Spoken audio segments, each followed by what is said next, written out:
किन्नर चुड़ैल। गोरखपुर नाम का एक गांव हुआ करता था। उस गांव में ज्यादा लोग नहीं रहते थे। उस गांव में एक गर्भवती विधवा औरत रहती थी। उस औरत का नाम कमला था। कमला अपने घर में अकेली रहती थी। उसके पति की सारी जायदाद उसके नाम हो गई थी, पर सभी गांव वाले उस औरत को मनहूस औरत समझा करते थे और सभी उससे नफरत किया करते थे। एक बार कमला राशन की दुकान पर खाने का सामान खरीदने जाती है। भैया जी, जरा 1 किलो दाल चावल देना। अरे हाय हाय हाय हाय हाय, अरे मनहूस औरत, मेरी दुकान में अपशुगन करवाने आ गई क्या है? चल जा यहाँ से, मैं कुछ नहीं देने वाला हूँ तुझे। भाग भाग यहाँ से, चल जा, निकल। भैया जी ऐसा मत कहिए, मैं गर्भवती हूँ, मुझे खाने की बहुत जरूरत है, मुझे खाना दे दीजिए। दुकानदार कमला को वहाँ से धक्के मारकर भगा देता है। तभी कमला रोते रोते उस गांव के किन्नरों के इलाके में आ जाती है।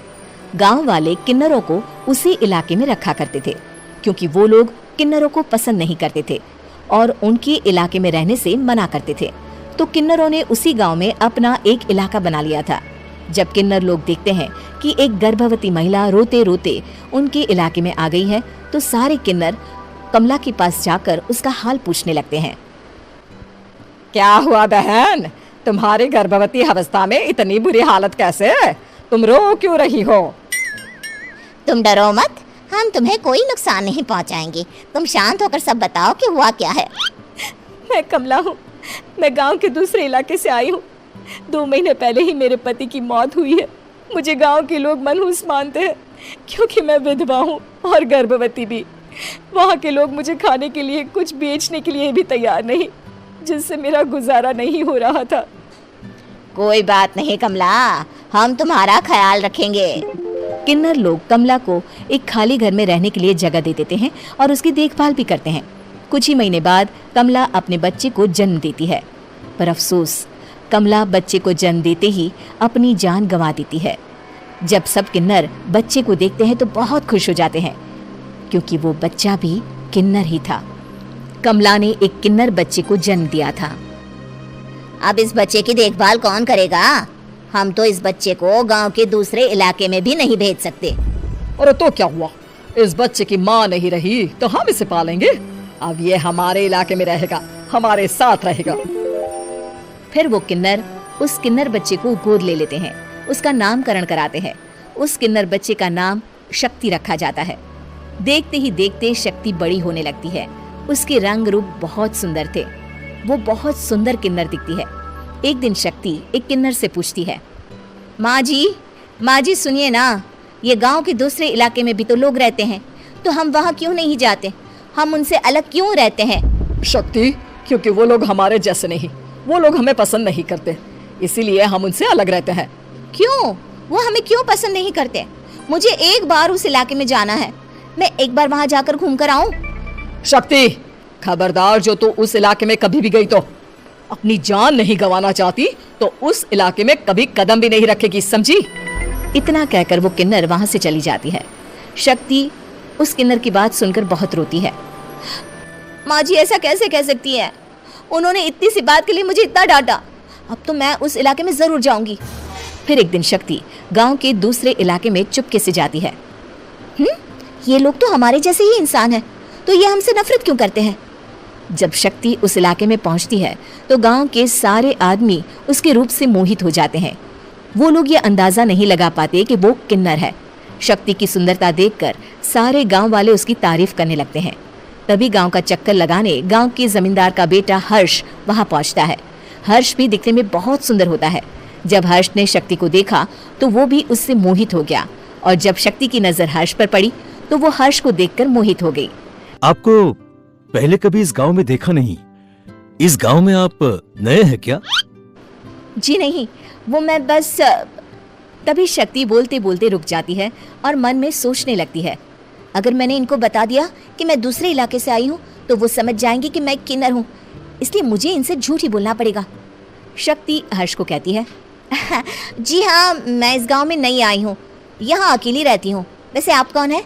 आप भी इसी गांव में रहते हैं? जी हाँ, मैं इस गांव के जमींदार का बेटा हूँ। आपको किसी भी चीज की जरूरत पड़े तो आप मुझे बता देना, मुझे अच्छा लगेगा। ऐसे ही शक्ति और हर्ष एक दूसरे से रोज मिलने लगते। वो दोनों अपने प्यार का इजहार करने एक दूसरे से मिलने जाते हैं। तभी शक्ति का पीछा करते करते एक किन्नर वहां आ जाती है। शक्ति, शक्ति, मैं तुमसे बहुत प्यार करता हूं। मैं तुमसे शादी करना चाहता हूं। क्या तुम मुझसे शादी करोगी? हाँ हर्ष, मैं तुमसे शादी करूंगी, पर मैं तुमको अपने बारे में एक सच्चाई बताना चाहती हूँ जो मैंने तुमसे छुपा कर रखी है। तभी उनके बीच में ही वो किन्नर आ जाती है। शक्ति, तेरी हिम्मत कैसे हुई ऐसा करने की? वो किन्नर शक्ति को खींचकर गांव के जमींदार के पास ले जाती है। हर्ष भी वहां शक्ति को बचाने के लिए पहुंच जाता है। जमींदार शक्ति और हर्ष के प्यार के बारे में सुनकर गुस्से में आ जाता है और शक्ति को गांव के बाहर निकालने की सजा देता है। शक्ति ये बात सहन नहीं कर पाती और कुएं में कूदकर अपनी जान दे देती है। जमींदार हर्ष की शादी गांव की एक लड़की से करवा देता है, पर हर्ष इस शादी से खुश नहीं होता। शक्ति अपना बदला लेने के लिए मरने के बाद किन्नर चुड़ैल बन जाती है। अब मैं इन गांव वालों को नहीं छोड़ूंगी, अब इनसे मैं अपने प्यार का बदला लूंगी। किन्नर चुड़ैल गांव वालों को परेशान करना शुरू कर देती है। एक बार वो रात को गांव के खेतों में पहुंच जाती है और वहां आग लगा देती है। सारी फसल जल के राख हो जाती है। जब एक आदमी रात को उठकर देखता है कि खेत में आग लग गई है तो वो वहां पहुंच जाता है। वो देखता है कि खेतों के बीचों बीच एक किन्नर चुड़ैल खड़ी है और वहां खड़े होकर ताली बजा रही है। गांव वाला किन्नर चुड़ैल को देखकर बेहोश हो जाता है। जब सुबह उस आदमी को होश आता है तो वो सीधा जमींदार के पास जाता है। अरे जमींदार साहब, अरे वो किन्नर चुड़ैल ने मेरी सारी फसल जला दी। अब मैं क्या करूंगा? क्या होगा मेरा? जमींदार चुड़ैल किन्नर का नाम सुनते ही सब कुछ समझ जाता है। अब वो बहुत डर जाता है। उसी रात को जब जमींदार डर के मारे अपने कमरे में सो नहीं पाता, तभी वहां अचानक से किन्नर चुड़ैल आ जाती है। किन्नर चुड़ैल जोर जोर से जमींदार के आगे खड़ी होकर हंसने लगती है और ताली बजाने लगती है। जमींदार उस डरावनी किन्नर चुड़ैल को देखकर बहुत डर जाता है। तूने मेरे साथ बहुत बुरा किया, अब मैं तुझे जान से मार दूंगी। नहीं नहीं नहीं नहीं नहीं, मुझे माफ कर दो, मुझे मत मारो। मैं कभी ऐसा दोबारा नहीं करूंगा। अब तुम जो बोलोगी वही मैं करूंगा।